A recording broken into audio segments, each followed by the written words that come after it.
Ben, écoutez, je vous parle depuis la fournaise ardente du combat spirituel à haut niveau. Je ne peux pas vous cacher quelque chose. Écoutez, il t'attaque dans le secret, tu ne le sais même pas.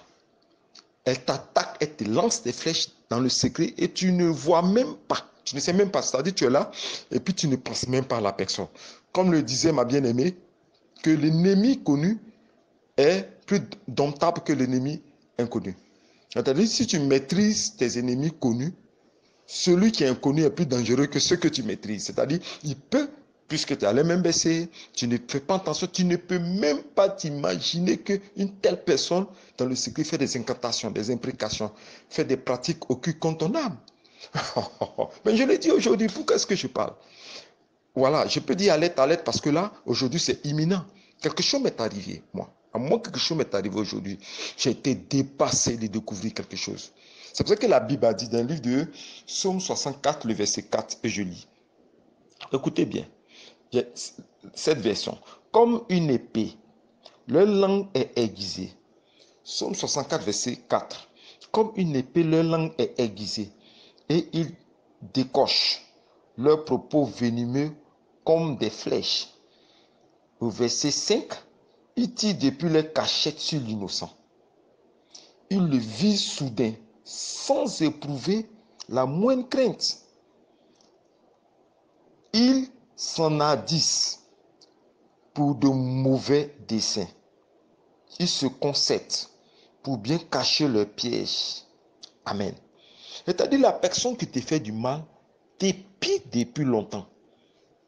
La personne qui te fait du mal, tu souffres, tu es attaqué, tu ne dors pas les nuits. La personne agit spirituellement contre toi depuis très longtemps, mais tu ne le sais pas. Écoute ce témoignage que je te rends. Ok? J'ai 10 minutes seulement pour te parler. Aujourd'hui, je suis là et puis je reçois un message WhatsApp. J'ouvre, je regarde, la personne m'envoie un audio. Je supprime l'audio. Puisque je ne connais pas la personne, il y a beaucoup de personnes qui envoient des choses qui sont indélicates. Donc là, j'ai dit non, non, ça, je ne peux pas prendre ça. La personne ramène encore un nouveau message. Là, avec elle-même sa propre voix. Bonjour, homme de Dieu. Je dis bonjour. Elle me raconte un fait. Ok? Elle me raconte un fait qui date de 6 ans. Écoutez-moi bien. Alors que dans ces 2 jours, un fils, un frère en Christ m'a appelé pour me saluer. Il dit qu'il a fait un songe me concernant. Et dans le songe, il y a une telle femme, il a donné le nom de la femme, qui dit dans le songe que moi je suis mort. Écoutez-moi bien. Et je lui disais dans le songe, selon lui, que non, je ne suis pas mort, ça va bien chez moi. Mais il m'a dit qu'elle a déjà annoncé que toi tu es mort. Donc écoutez le langage spirituel. Pour moi, c'est quelqu'un qui avait déclaré. Alors que dans le mystère du langage de la sorcellerie dans les rêves, la personne est en train de œuvrer pour que je meure. Et il me donne le nom de la personne. Mais je ne connais pas, je ne sais pas. Donc j'ai réfléchi, je demande au Seigneur, je dis, mais ce nom qui je connais qui s'appelle comme ça? C'est quelle dame je connais? Donc je fouillais dans mon esprit tout et tout. Et le nom est resté fixé. Aujourd'hui, il est 16 h à Abidjan. Et je reçois le message WhatsApp de cette dame qui me reproche quelque chose que je n'ai pas fait 6 ans en arrière. Et qu'elle a conservé cette rancune dans son cœur jusqu'à aujourd'hui qu'elle me sorte ça 6 ans en arrière. C'est-à-dire qu'elle pouvait m'en parler 1 mois, 2 mois, 3 mois, 4 mois. Écoutez-moi, je vais vous dire, la rancune, ce sont les sorciers qui sont rancuniers. Le sorcier peut te garder quelque chose pendant 15 ans, 20 ans, dans son cœur, dans sa pensée, il ne te dit pas. Donc, cette nuit, j'ai été attaqué terriblement. Et c'est comme si je traversais un pont. C'est-à-dire, j'ai remporté une victoire. Je passais d'un territoire à un autre. Et ce matin, j'ai senti que quelque chose a changé dans ma vie. Quelque chose de glorieux en train de se passer. Quelque chose de glorieux va arriver. Mais il fallait que l'ennemi qui s'oppose à ça se signale et elle s'est signalée. Et je lui demande son nom. Elle me dit, je m'appelle. Elle me donne le nom. Waouh! Et un coup, je me suis souvenu du songe que le frère m'a dit. Et le Saint-Esprit m'a dit, c'est elle. Donc, vous imaginez, quelqu'un avec qui je n'ai jamais eu de problème. J'ai eu une bonne image d'elle. C'est une femme de prière. C'est une personne que je considère bien dans sa consécration. Bon, je ne pouvais jamais imaginer, et je répète, jamais imaginer que dans le secret, une telle personne réclamait ma mort depuis 6 ans ou 7 ans, réclamait ma mort. Waouh, waouh, waouh, waouh, waouh, waouh. Souvenez-vous, je vais donner un enseignement, puisque cet enseignement me revient même, comme je l'ai dit toujours. Nous, mecs qui donnent les enseignements, tout le monde est étonné. Je suis ici étonné. Ok, et je vous ai dit que quand vous allez configurer vos prières, je disais cela une fois, puisque depuis un certain temps, j'ai fait ce qu'on appelle les prières généralistes, plus ciblées. Je compose.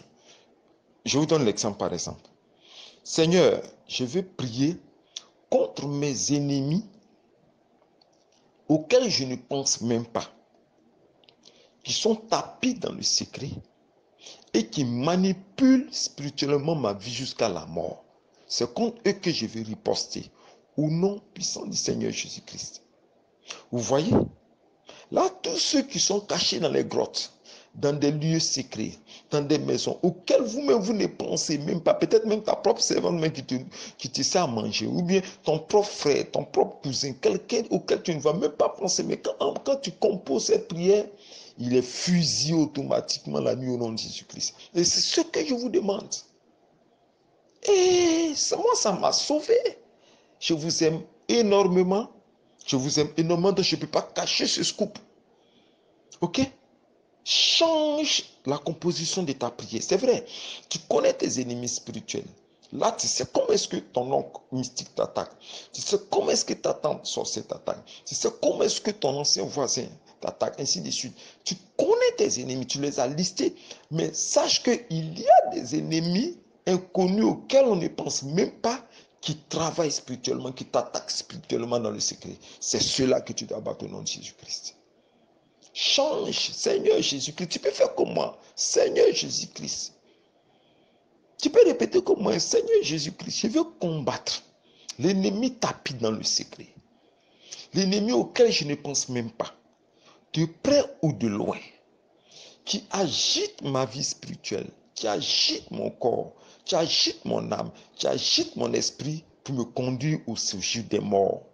C'est cet ennemi inconnu ou connu, c'est cet ennemi caché, tapis dans le secret, tapis dans la société, tapis dans mes amitiés, tapis dans ma famille, tapis dans mes connaissances, tapis parce que je l'ai une fois peut-être vu dans ma vie.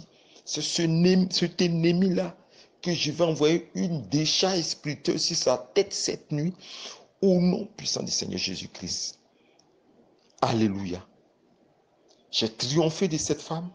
Et quand tu vas lancer l'assaut, tu vas voir qu'elle ou il va apparaître. Il va sortir de son lieu secret. Il va t'appeler au téléphone. Tu serais étonné que telle personne t'appelle parce qu'elle a été atteinte quelque part. C'est ce scoop que j'ai voulu te donner aujourd'hui parce que je t'aime dans le Seigneur et je veux que tu triomphes des défis les plus exceptionnels.